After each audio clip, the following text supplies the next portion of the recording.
नमस्कार बच्चों, स्वागत है आपका पार्ट नंबर 2 मैथमेटिकल ऑपरेशन। हमारा क्वेश्चन है, आराम के साथ में हम उड़ा देंगे इसको। यहाँ पर आज हम जानेंगे थोड़े ऐसे क्वेश्चन जो कई बार जो है वो आपका दिमाग थोड़ा सा इधर उधर ख़राब कर देते हैं। इन सब चीज़ों के बारे में डिस्कस तो करेंगे ही करेंगे, लेकिन चैनल को सब्सक्राइब करना है ना, कर दो। तो चलिए सीधे क्वेश्चन पे आते हैं। और क्वेश्चन हमारा लास्ट वीडियो में हमने बात करी थी, वहाँ से आगे से बढ़ते हैं। निम्नलिखित समीकरण में स्टार के स्थान पर रखे जाने वाले गणितीय चिन्हों के सही समूह को चुनिए। यहाँ पर जो है साइन जो है वो यहाँ पर दे दिए हमें स्टार, और ये कह रहा है कि ऑप्शन में कौन सा अपन रखें कि जिसकी वजह से ये वैल्यू जो है वो सेटिस्फाई हो जाए। तो हमें क्या करना पड़ेगा, लाइन से अपने को ऑप्शन चेक करने पड़ेंगे। तो इसमें क्या दिक्कत है हमें लाइन से ऑप्शन चेक करने में? चलिए, सबसे पहले अपने को क्या दिया गया विद्वान लोगों, यहाँ पर सबसे पहले अपने को दिया गया कि ऑप्शन ए को टिक करें अपन। तो 16 का 16 है, इसके बाद में स्टार आया तो स्टार के ऊपर पहले वाला लगाएंगे, तो यहाँ पर क्या हो जाएगा, डिवाइड 4 हो जाएगा। इसके बाद में क्या आ जाएगा, माइनस आ जाएगा, बराबर आपका क्या हो जाएगा 14 इंटू 6। क्या ये वैल्यू सेटिस्फाई हो रही है क्या? तो यहाँ पे आपका 4 बनेगा, क्योंकि डिवाइड को सोल्व करेंगे। -5 बराबर 14 इंटू 6 है क्या? तो ये आप कहेंगे कि सर नहीं, ऑप्शन ए तो अपना गलत हो गया। चलिए ऑप्शन बी को चेक कर लेते हैं। ऑप्शन बी को अगर चेक करेंगे तो 16 - 4 गुणा 5 प्लस 14 बराबर कितना है, 6। तो क्या ये वैल्यू बराबर होगी क्या? तो ये देखिए 16 - 20 प्लस 14 बराबर 6 आ रहा है कि नहीं आ रहा? तो ये आपका कितना हो जाएगा, 30। 30 - 20 बराबर 6 होता है क्या? नहीं। तो ऑप्शन बी भी अपना गलत, ऑप्शन ए भी गलत। चलिए आगे बढ़ते हैं हम। ऑप्शन सी को चेक कर लेते हैं कि ऑप्शन सी जो है वो आपका क्या कहता है विद्वान लोगों। तो ऑप्शन सी को अगर मैं चेक करने जाऊंगा तो देखिए ऑप्शन सी है आपका डिवाइड। सबसे पहले तो सबसे पहले 16 के बाद में डिवाइड किया हमने 4 का, और इसके बाद में इंटू कर दिया हमने 5 से, बराबर आपका 14 प्लस 6। क्या ये आएगा क्या? देखिए 16 में जो है वो 4 का डिवाइड करेंगे तो आपका 4 गुणा 5 बराबर आपका कितना है, 14 प्लस 6। बिल्कुल ये आपका हो गया 4 × 5 = 20 और 14 प्लस 6 कितना हो जाता है, 20 बराबर 20 आ गया। मतलब ऑप्शन सी जो है वो हमारा करेक्ट हो जाएगा, कहीं दिक्कत आएगी नहीं। इस तरीके से क्वेश्चन करने अपने को। क्वेश्चन नंबर 16, वापिस वैसा का वैसा क्वेश्चन। प्रतीकों को अगर मैं बदल दूँ तो अपना आंसर जो है वो क्या हो जाएगा, ये अपने को फाइंड आउट करना है। तो देखिए सबसे पहले हम ऑप्शन ए को रखते हैं। ऑप्शन ए जो है वो बनता है कि नहीं बनता? तो सबसे पहले 2 में 2 का डिवाइड करेंगे, ठीक है। 2 में 2 का डिवाइड किया, प्लस 9 किया, बराबर विद्वान लोगों 9 डिवाइड 9 प्लस 2। क्या ये वैल्यू सेटिस्फाई करेगा क्या? तो यहाँ पर 1 + 9 बना, और यहाँ पर 9 में 9 का डिवाइड करेंगे तो 1 + 2। ये वैल्यू तो सेटिस्फाई नहीं करेगा, मतलब ऑप्शन ए गलत हो गया। ऑप्शन बी में जाएंगे तो 2 + 2 डिवाइड 9 = 9 डिवाइड 9 + 2। क्या ये वैल्यू सेटिस्फाई हो सकती है क्या? यहाँ पर देखिए 2 + 2/9 = 1 + 2, यानी कि 3 वैल्यू आ सकती है क्या? कैसे भी 9 अगर मैं एलसीएम भी ले लूँ तो ये आपका कितना बनेगा, 18 + 2 20 बट्टे जो आपका 9 बनेगा। क्या वो 3 के बराबर बन रहा है क्या? नहीं बन रहा, मतलब ऑप्शन बी भी गलत। चलिए आगे बढ़ते हैं, हम ऑप्शन सी को टिक कर लेंगे, और तो क्या है, ऑप्शन डी तो अपना आंसर हो ही जाएगा। फिर इंटू सबसे पहले तो 2 × 2 + 9 बराबर 9 - 9 डिवाइड 2। क्या ये वैल्यू सेटिस्फाई हो सकती है क्या? बिल्कुल नहीं हो पाएगी, क्योंकि यहाँ पे फ्रैक्शन में आएगा। 4 + 9 बराबर कितना हो जाएगा, 13, और ये आपका 9 - 9/2, ये आपका कितना हो जाएगा 2। 18 - 9 यानी कि 9 बराबर 9/2। 13 बराबर 9/2 होता है क्या? तो बिल्कुल नहीं होता, मतलब ऑप्शन सी भी अपना गलत। तो यानी कि ऑप्शन डी तो अपना आंसर अब होगा ही होगा। इसके अलावा तो अपने पास में कोई ऑप्शन जो है वो है ही नहीं, तो ये अपने को सीधा ही टिक कर दें क्या? चलिए विद्वान लोगों, मैंने सीधा टिक कर दिया। एक बार अब चेक और कर लेते हैं। सबसे पहले 2 - 2 आया, कोई बात नहीं, 2 - 2। इसके बाद में +9 आ जाएगा, इसके बाद में +9 आ जाएगा, = 9 × 2। ये हो गया ना भाई। ये तो आपका 9 + 9 कितना हो जाएगा, 18 हो जाएगा। ये 0 बन ही रहा है यहाँ पे, तो 18 बराबर 9 × 2 कितना हो जाता है, 9 × 2 आपका कितना होता है, 18। 18 के बराबर 18। ऑप्शन डी अपना करेक्ट आंसर। चलिए विद्वान लोगों, नेक्स्ट क्वेश्चन। तो हमें इसी तरीके से क्वेश्चन करते हुए जाने, और विद्वान लोगों कहीं पे इसको घबराने की ज़रूरत भी नहीं है। आराम के साथ में स्मूथ तरीके से आप इन क्वेश्चंस को जो है वो कर सकते हैं। निम्नलिखित विकल्पों में से कौन सा जो है वो सही है, ये अपने को फाइंड आउट करना है। तो चलिए सबसे पहले मैं बात करता हूँ, ऑप्शन ए को टिक करेंगे। तो ऑप्शन ए को अपने को 8 × 5 बराबर 27 - 3 + 16 पहले अपन ने रखा। क्या अपना पहला ऑप्शन भी हो सकता है? है ना। तो ये अपने को लाइन से अपने को चेक करने होते हैं और कुछ नहीं है। 8 पंजे कितना हो जाएगा 40, 27 माइनस 3 प्लस 16। अब देखिए 27 और 16 जो हो जाएंगे वो आपके कितने हो जाएंगे 43, 43 में से 3 जाएंगे तो आपके कितना बनेगा 40, 40 के बराबर कितना आ गया 40। चलिए जी, इतना बढ़िया, इतना अच्छा काम हो जाए कि ऑप्शन ए को टिक करा हमने, ऑप्शन ए को उठाया, उसको वैल्यू पुट करी और वहीं का वहीं आंसर आ गया। तो इससे अच्छी बात जो है वो अपने लिए कुछ और नहीं हो सकती। ठीक है जी विद्वान लोगों, क्वेश्चन नंबर 18 पे आ जाए। ओहो हो, क्या दिया गया है, कुछ नहीं है। ये क्या कह रहा है कि प्लस और माइनस को आपस में इंटरचेंज कर दो, 8 और 7 को आपस में बदल दो, मतलब 7 की जगह 8 ले आओ, 8 की जगह 7 ले आओ, तो कौन सा जो पद संहिति जो है, कौन सी इक्वेशन जो है वो सही होगी। चलिए विद्वान लोगों ऑप्शन ए पे जाते हैं। सबसे पहले 6 को 6 रहने देंगे क्योंकि 6 का नाम नहीं है। यहाँ पे क्या है आपका प्लस है, तो प्लस को किस में कन्वर्ट करना अपने को माइनस में, तो 6 माइनस, अब देखो 8 नहीं कर सकते, 8 को भी तो बदलना है विद्वान लोगों, 8 को बदलना है, तो इसका मतलब अपने को 7 करना पड़ेगा। इनटू की तो कुछ कहा नहीं है, 2 हो जाएगा। माइनस को क्या करना पड़ेगा, प्लस करना पड़ेगा, और 7 को क्या करना पड़ेगा 8 बराबर 0। क्या हो रहा है क्या, तो देखिए विद्वान लोगों यहाँ पर सबसे पहले 6 माइनस ये अपना 16 होगा, तो ये अपना कितना होगा 14 प्लस 8 इज इक्वल टू 0। क्या आएगा क्या, जी हाँ 14 बन जाएगा ना, 6 और 8 कितना बन गया 14, माइनस 14 बराबर कितना होगा 0, मतलब वैल्यू सेटिस्फाई। ऑप्शन ए को टिक किया, वाह जी वाह, मज़े आ गए। आगे देखिए कुछ इस तरीके की चीज़ें भी जो है वो दी जाती है। इस तरीके के क्वेश्चन हमने बहुत किए, मिसिंग नंबर हमने बहुत बेहतर तरीके से किया। ऐसे क्वेश्चन को हम कुछ समझेंगे क्या, देखिए ये क्या कह रहा है 11 गुणा 12 गुणा 13 बराबर 234। वैल्यू आप भी जानते हैं कि यहाँ पर 11 इंटू 12 इंटू 13 करूँगा तो वैल्यू 234 से तो बहुत ज़्यादा चली जाएगी, मतलब इंटू तो हो नहीं रहा, ये बेवकूफ़ बनाने के से काम है। और इतनी वैल्यू जो है वो आपकी क्या डिजिट सम में यहाँ पे अप्लाई करूँ, तो यहाँ पे डिजिट सम है जो ऐसे क्वेश्चन में ज़रूर अप्लाई करना चाहिए, क्योंकि मैथमेटिकल ऑपरेशन के इस तरीके के क्वेश्चन, इक्वेशन के क्वेश्चन डिजिट सम से बहुत ज़्यादा होते हैं। तो देखिए अगर मैं इन दोनों को ऐड कर दूँ 1 + 1 तो आपका कितना बनेगा 2 बनेगा, जो कि पहले लिखा हुआ है। 1 + 2 को मैं कर दूंगा तो कितना बनेगा 3 बनेगा, लिखा हुआ है, ठीक है। और 1 + 3 कर दूंगा तो कितना बनेगा 4 बनेगा, 234 बन गया ना। तो मतलब इनके डिजिट सम करते हैं, 3 + 1 कितना हो जाएगा 4, 4 और 3 कितने हो जाएंगे 7, 5 और 4 जो है वो आपके कितने हो जाएंगे 9, 4 7 9 ऑप्शन ए के अंदर ही दिया गया। चलो ऑप्शन ए से तो अपन कहीं आगे नहीं जा रहे, option A option A option A, बस ठीक है ना, इसी तरीके से करने होते हैं। देखिए विद्वान लोगों यहाँ पर क्वेश्चन, ऐसे क्वेश्चन जो है वो कई बार एग्जाम में पूछ लिए जाते हैं, बट घबराने की इसमें कोई ज़रूरत नहीं है, आराम के साथ में ऐसे क्वेश्चंस को आप उड़ा सकते हो। देखो आपको क्या कहता है, एक खंबे की ऊंचाई जो है वो 50 मीटर है। पहले मैं आपको इसको बेसिक तरीका बता देता हूँ। अब बंदर पे चढ़ाई करने वाले क्वेश्चंस भी है वो 2 तरीके से किए जाते हैं, 2 तरीके से पूछे जाते हैं। इस तरीके का मतलब कि ये जो है वो सीधी वैल्यू जो है वो कट हो जाएगी, तो यहाँ पे सीधा जो है वो ट्रिक भी अप्लाई कर सकते हो यहाँ पर। और अगर आपकी ट्रिक नहीं लगती है तो किस तरीके से क्वेश्चन करने हैं वो भी मैं आपको बताऊंगा। लेकिन सबसे पहले ये देखो, एक खंबे की ऊंचाई जो है वो कितनी है आपकी 50 मीटर है। तो मान लेते हैं कि ये खंबा जो है वो 50 मीटर जो है वो लंबा है। प्रतिदिन जो है वो 8 मीटर जो है वो चढ़ता है और 2 मीटर जो है वो फिसल जाता है। अब 8 मीटर तो आपकी जो है वो चढ़ेगा और 2 मीटर जो है वो फिसल जाएगा, सबसी बात। तो मतलब कोई आदमी जो है वो 8 मीटर ऊपर गया, ठीक है ना, और 2 मीटर फिसल गया, तो मतलब एक्चुअल में वो है वो कितना मीटर चढ़ा, वो 6 मीटर ही तो चढ़ा, ठीक है ना। यही तो बात है कि एक्चुअल में जो है वो कितना चढ़ता है ये अपने को देखना होता है, ठीक है। यहाँ पे हो गया। अब यहाँ पर पहले दिन जो है वो कितना चढ़ा है, वो आपका 6 मीटर चढ़ा, तो वह खंबे पर कुल कितने दिन में चढ़ जाएगा। इसके बाद में दूसरे दिन में आपका कितना बन जाएगा 12 बन जाएगा। तीसरे दिन में कितना चढ़ेगा 18, उसके बाद में 24, पाँचवें दिन आपका 6 पंजे 30, छठे दिन आपका कितना बन जाएगा 36 बन जाएगा, और 7वें दिन आपका कितना बन जाएगा 42। तो यहाँ तो 42 तक तो हो गया। अब दिन कौन सा लगेगा आपका 8वां दिन लगेगा, और 8वें दिन वो प्रतिदिन कितना मीटर चढ़ता है, वो 8 मीटर। और यहाँ से अगर आपको वो छलांग लगाएगा 8 मीटर की, मान लो छलांग लगाता है यहाँ पर, तो ऊपर कितना बचा हुआ है 8, और 8 मीटर की छलांग लगाई तो वो यहाँ पे पहुँच गया। 7 दिन यहाँ पर थे और 8वें दिन यहाँ, तो 7 + 1 कितना आंसर हो गया 8 हो गया। अब 8 को लगाओ आपका टिक और कर दो। लेकिन इस तरीके के क्वेश्चन जो है वो और तरीके से भी किए जा सकते हैं। किस तरीके से, एक फॉर्मूला मैं आपको बताता हूँ, इस फॉर्मूले को ध्यान में रख लेना, आराम के साथ में क्वेश्चन हो जाएंगे। h - c/j + 1, ये देख लीजिए क्या क्या है।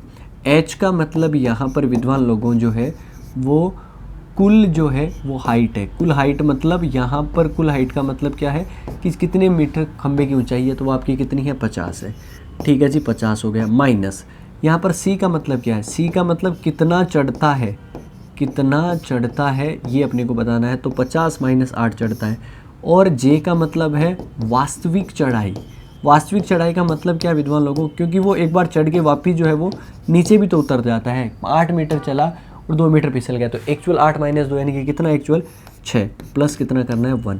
तो अब 50 में से 8 जाएगा तो आपका 42/6 प्लस 1 तो 7 हो गया। 7 + 1 कितना हो जाएगा 8, और 8 को आंसर कर दो ऑप्शन बी। चलिए तो आप किसी भी तरीके से कीजिए, आंसर तो आपका जो है वो 8 ही आना है। आराम के साथ में करिए। लेकिन विद्वान लोगों यहाँ पर अगर आप वैल्यू को जो है वो रखने जाएंगे, जैसे कि आपका 100 मीटर है, 100 मीटर जैसे कि मैं फॉर्मूले की बात करूँ तो 100 मीटर में इसके बाद में जो है वो चढ़ता कितना है, वो आपका 15 मीटर चलता है और आपका 9 हो जाएगा। +1 अगर आप करोगे यहाँ पर तो यहाँ पर वैल्यू जो है विद्वान लोगों, वैल्यू अपनी मिस फ्रैक्शन में आती है कि नहीं आती है ये अपने को देख लो। तो 100 में से 15 अगर आपके जाते हैं तो आपके बचते 85/9 प्लस आपके कितने हो जाएंगे 1 हो जाएंगे। अब यहाँ पर अगर मान लो 9 का तो 9 एलसीएम ले लिया, 85 प्लस आपका कितना हो जाएगा 9, 85 और 9 कितना हो जाएगा आपका, कितना हो जाएगा 94/9। अब मैं ये वाला जो फॉर्मूला जो है वो यहाँ पर अप्लाई नहीं कर सकता। क्यों नहीं कर सकता विद्वान लोगों, क्योंकि पहले एक दिन में तो जो है विद्वान लोगों वो 15 मीटर चढ़ता है, अगर उसी दिन गिर जाता तो वो वाला फॉर्मूला अपन अप्लाई कर देते। लेकिन अब ये क्या कर रहा है कि अगले दिन जो है वो 6 मीटर आपका क्या करता है फिसल जाता है। तो पहले दिन जो है वो 15 मीटर जो है वो ऊपर गया और दूसरे दिन है वो 6 मीटर आपका नीचे गया। मतलब 2 दिन के अंदर वो एक्चुअल में कितना चढ़ता है, 2 दिन की वैल्यू हो गई है।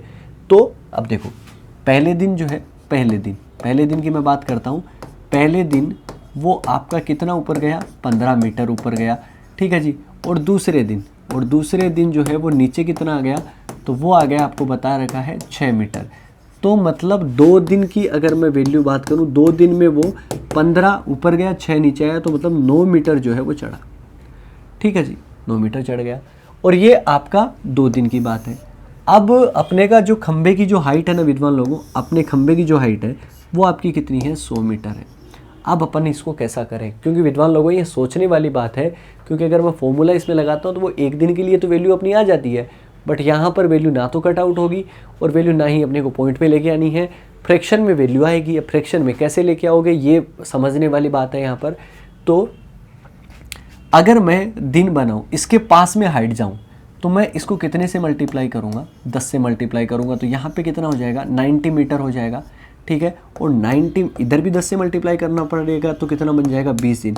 मतलब 20 दिन तो आएगा ही आएगा। 20 दिन पे आपका यहाँ से यहाँ जो है वो 90 मीटर है, ऊपर कितना बचा आपका 10 मीटर बचा, ठीक है ना। अब वैल्यू अपने को कैसे करनी है, तो ये 90 मीटर जो है विद्वान लोगों ये कितने दिन में चढ़ा है आपका 20 मीटर। ऐसे क्वेश्चन का बहुत शानदार तरीका मैं आपको बताने जा रहा हूँ। ये देख लीजिएगा कि ये वाली हाइट जो है ना विद्वान लोगों, ये आपकी कितनी बची हुई है। आप कहेंगे कि सर जो है वो ये वाली हाइट जो बची हुई है वो 10 बची हुई है, और ये एक दिन में विद्वान लोगों 10 मीटर की हाइट और एक दिन में जो है वो कितना चढ़ जाता है, तो आप कहेंगे कि सर 15 चढ़ जाता है। और अगर वैल्यू 15 चढ़ जाती है विद्वान लोगों, तो ये आपका कितना, इसको लिख सकते हो आप 2/3 लिख सकते हो। तो एक्चुअल में जो आंसर आएगा 20 दिन हो जाएगा, 20 से ही 2/3 दिन में जो है वो एकदम से ऊपर चढ़ जाएगा। तो मतलब हमें ऑप्शन डी को यहाँ पर जो है वो टिक करना पड़ेगा, और ये वाला फॉर्मूला हमें यूज नहीं करेंगे। ये चीज़ समझ में आई होगी। इसी तरीके से हमें क्वेश्चन करना है। लास्ट वाले क्वेश्चन में हमने क्यों अप्लाई कर दिया, क्योंकि एक ही दिन में चढ़ के उतर रहा था, बट यहाँ पर दिन 2 की कैलकुलेशन है। समझ में आ गया। नेक्स्ट चलते हैं। नेक्स्ट आपका क्या कह रहा है कि किसी समूह में 18 व्यक्ति थे, उन्होंने एक दूसरे से हाथ जो है वो मिलाए, तो हाथ मिलाए गए हाथों की संख्या जो है वो आपकी कितनी है, ये अपने को फाइंड आउट करना है। अब जैसे कि सीधी सी बात है, इस तरीके के जो क्वेश्चन है विद्वान लोगों, ज़्यादा कुछ दिमाग नहीं लगाना अपने को। क्या करना है, एक फॉर्मूला आप याद रखो, x × x - 1। बस अगर आप इतना काम कर लेते हो तो आपका काम जो है वो बहुत आसान हो जाएगा, बहुत आराम के साथ में आप कर पाएंगे। तो 18 व्यक्ति थे, तो x का मतलब 18 है, और इंटू आपका 18 - 1 आपका, तो यानी कि 18 को अगर मैं 17 से मल्टीप्लाई कर दूंगा तो आपका काम हो जाएगा। चलिए इसको 17 से मल्टीप्लाई जो है वो हम कर लेते हैं। 18 दूनी 17 दूनी 34, 17 × 51, 17 × 4 = 68, 17 × 5 = 85, 17 × 6 = 102, 17 × 7 = 119 और 17 × 8 = 136, यानी कि आपके 136 मतलब 13, 17 एकम 17 और 13 कितने बन जाएंगे 306 बन जाएंगे। और 306 किस में दिया गया, ऑप्शन सी के अंदर दिया गया। चलिए, किसी समूह में 20 व्यक्ति थे, उन्होंने एक दूसरे को कुछ उपहार दिए, उपहारों की कुल संख्या क्या होगी। अगर आप इसका बेसिक भी जानना चाहते हैं, देखो विद्वान लोगों, जैसे कि क्या है मेरे पास में यहाँ पर जो है वो 3 लोग हैं, 3 लोग हैं, और 3 लोगों की मैं बात करूं तो इन्होंने एक दूसरे को जो है वो गिफ्ट दिए हैं, ठीक है। अब एक दूसरे को अगर गिफ्ट दिए तो कितने गिफ्ट जो है वो आएंगे, जैसे कि ये वाला आदमी है, जैसे कि ये ए नाम का आदमी है, ये आपका कितना आदमी है, बी नाम का आदमी है, और ये आपका सी नाम का आदमी है। इसका बेसिक अपन जान लेते हैं। ए जो है वो बी को एक गिफ्ट दे दिया, लेकिन ए वाला आदमी जो है वो किसको गिफ्ट देगा, वो सी को भी तो गिफ्ट देगा, ठीक है। तो कितने गिफ्ट हो गए, 2 गिफ्ट हो गए। मतलब ए ने खुद को गिफ्ट नहीं दिया, कोई आदमी खुद को गिफ्ट थोड़ी ना देगा, वो सामने वाले को देगा, ठीक है। तो यहाँ पर 2 गिफ्ट ये दे दिए। बी अगर देगा तो एक सी को दे देगा तीसरे नंबर का गिफ्ट, और चौथे नंबर का गिफ्ट बी जो है वो ए को भी दे देगा, मतलब 4 दे दिए। अब सी जो है वो आपका किसको देगा, बी को देगा 5 नंबर का गिफ्ट, और सी नाम का आदमी ए को देगा, तो कितने नंबर का गिफ्ट हो जाएगा, 6 नंबर का। सबके गिफ्ट एक दूसरे को दे दिए, तो मतलब कितना, आदमी खुद को नहीं देता, बाकी सबको देता है। तो ओवरऑल ऐसे क्वेश्चन अगर आपके गिफ्ट वाली अगर बात की गई है तो 20 आपका, ठीक है जी। 20 x इंटू एक्स माइनस 1 से ही अपना को करना है। तो x की वैल्यू जितने लोग हैं तो 20 हो गया, 20 माइनस 1 जो है वो आपका हो जाएगा। तो 20 को कितने से मल्टीप्लाई करना पड़ेगा, 19 से, 19 दूनी 38, यानी कि 380 हो जाएगा। 380 आपका ऑप्शन में आ रहा है, ऑप्शन में आ रहा है, तो option B will be the correct answer. Question number जो है वो 24। एक पार्टी में 10 व्यक्ति थे, उन्होंने एक दूसरे को कुछ उपहार दिए, तो दिए गए उपहारों की कुल संख्या बहुत आराम के साथ में कर सकते हैं। मैंने आपको बताया फॉर्मूला एक है आपका x इंटू एक्स माइनस 1। तो व्यक्ति थे 10, 10 माइनस 1 आपका, तो 10 को अगर मैं जो है वो किससे अप्लाई करूं, 9 से जो है वो इंटू करूं, तो 10 को 9 से इंटू करने पे आपका कितना बनेगा, 90। 90 आपका ऑप्शन डी के अंदर दिया गया है। चलिए विद्वान लोगों, एक दूसरे से हाथ मिलाए, 15 व्यक्ति थे, बट वही बात है आपका, गिफ्ट दे दो, हाथ मिला दो, आपका वैल्यू वही करनी है, x इंटू एक्स माइनस 1 वाला फॉर्मूला। कितने आसान से क्वेश्चन आप कर सकते हैं। 15 को 15 माइनस 1 से जो है वो मल्टीप्लाई करना है, 15 को गुणा किया मैंने जो है वो 14 से, 15 चौक 60, 15 और 6 आपके कितने हो जाएंगे, 15 और 6 हो जाएंगे 21। ये आपके कितने बने, 210। 210 ऑप्शन ए के अंदर दिए गए हैं। चलिए विद्वान लोगों, कई बार जो क्वेश्चन है वो आपके हिरण और मुर्गियों पे आधारित जो है वो आ जाते हैं। चारागाह वाला जो है वो चराने जाता है, इस तरीके के क्वेश्चन, मतलब ये मैथमेटिकल ऑपरेशन के थोड़े मैथ बेस्ड क्वेश्चन है, बट आराम के साथ में हो जाते हैं, जहाँ पर मैथ ज़्यादा लगाने की ज़रूरत नहीं है, आराम के साथ में कुछ चीज़ों को कर लेते हैं। अब देखिए, इनको करने के कई सारे तरीके हो सकते हैं हिरण और मुर्गियों वाले क्वेश्चन को, बट हम क्या करते हैं, देखो एक तो बात बताओ कि यदि उनके सिरों की संख्या जो है वो आपके कितने हैं, 15, तो मतलब ये तो आप समझ जाओ कि टोटल जो विद्वान लोगों जो एनिमल है, टोटल जानवर हैं वो कितने हैं आपके, 15 ही जानवर हैं, क्योंकि सर तो सबके एक ही होता है ना, 2-2 सर तो नहीं होंगे भाई, एक ही सर होगा, तो टोटल तो हो गए 15। अब लेकिन हमें ये नहीं पता कि कितने हिरण है और कितने मुर्गे, ये तो अपने को फाइंड आउट करना है कि समूह में हिरणों की संख्या अपने को फाइंड आउट करनी है। अब मैं क्या करता हूँ कि मान लो कि सभी जो है उसके अंदर, हालांकि नहीं है, मुझे पता है कि सारे हिरण नहीं है, बट अगर मैं कहूं कि सभी जो है वो हिरण हो तो पैर कितने बनेंगे। अब एक बात बताओ, एक हिरण के कितने पैर होते हैं, वो 4 पैर होते हैं, और 15 ही हिरण हो, मान लो 15 के 15, तो 15 को मैं 4 से मल्टीप्लाई करूंगा तो कितने बनेंगे आपके, 60 बनेंगे। लेकिन ये दूसरी कंडीशन भी हो सकती है कि सभी के सभी जो है वो क्या हो, मुर्गी हो तो पैर जो है वो कितने बनेंगे, एक मुर्गी के कितने पैर होते हैं, तो वो होते हैं आपके 2 पैर होते हैं, तो ये कितना आ जाएगा, 30। मैं ये क्यों कर रहा हूँ, क्योंकि एक एलिगेशन का मेथड होता है विद्वान लोगों, इसके अंदर क्योंकि हमें टांगों की संख्या दी गई है तो हम पैरों की संख्या के बारे में बात करेंगे। अब मैंने रखा हिरण यहाँ पे रखा, मैंने क्या रखा, मुर्गी रखा, आराम के साथ में आप इसको कर सकते हैं। हिरण अगर होते हैं तो कितनी वैल्यू आती है, 60 आती है, और मुर्गी होती है तो वैल्यू है वो कितनी आती है, और ये मिड में कितना है, क्योंकि उसने पैरों की संख्या कितनी दे रखी है, एक्चुअल में 50 दे रखी है। चलो विद्वान लोगों घटा देते हैं, यहाँ पर कितना बना आपका 20, और यहाँ पे कितना बना 10, यानी कि 2:1 हिरण है 2 की संख्या में, और 1 की संख्या में क्या है, मुर्गी है। अब अपने को समूह में हिरणों की संख्या जो है वो निकालनी है। तो हिरण आपकी कितनी है, या आप ऐसा देख सकते हो कि 2 और 1 3 के बराबर जो है वैल्यू जो है वो आपकी कितनी है, 15 है, तो 1 के बराबर वैल्यू 15 बट्टे कितनी हो जाएगी, 3, यानी कि कितना, 5। तो 1 की वैल्यू 5 के बराबर है, तो 2 की वैल्यू कितने के बराबर हो जाएगी, 10 के, और ये कितना हो जाएगा, 5। 10 और 5 कितनी होगी, 15। हिरण के नीचे पूछा तो हिरण वाली संख्या जो है वो कितनी हो जाएगी, 10, यानी कि ऑप्शन डी को टिक करना है। आगे बढ़ते हैं, मतलब ये आराम के साथ में आपके क्वेश्चंस हो जाएंगे, कोई बहुत मुश्किल वाला काम जो है वो है नहीं। किसी समूह में कुल गाय व मुर्गी है, यदि उनके सिर गिनते हैं तो 25 होते हैं और यदि उनकी टांग गिनते हैं तो 80 होती है, तो उस समूह में कितनी मुर्गियाँ हैं।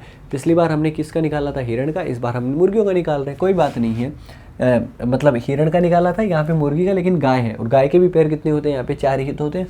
तो मान लो कि मैंने माना कि सभी गाय हैं, सभी गाय, तो पैर कितने होंगे भैया, टोटल कितने एनिमल है, 25 ही तो है। 25 को कितने से मल्टीप्लाई करूँगा, 4 से, तो कितने आ जाएंगे, 100। और अगर सभी मुर्गी होंगी,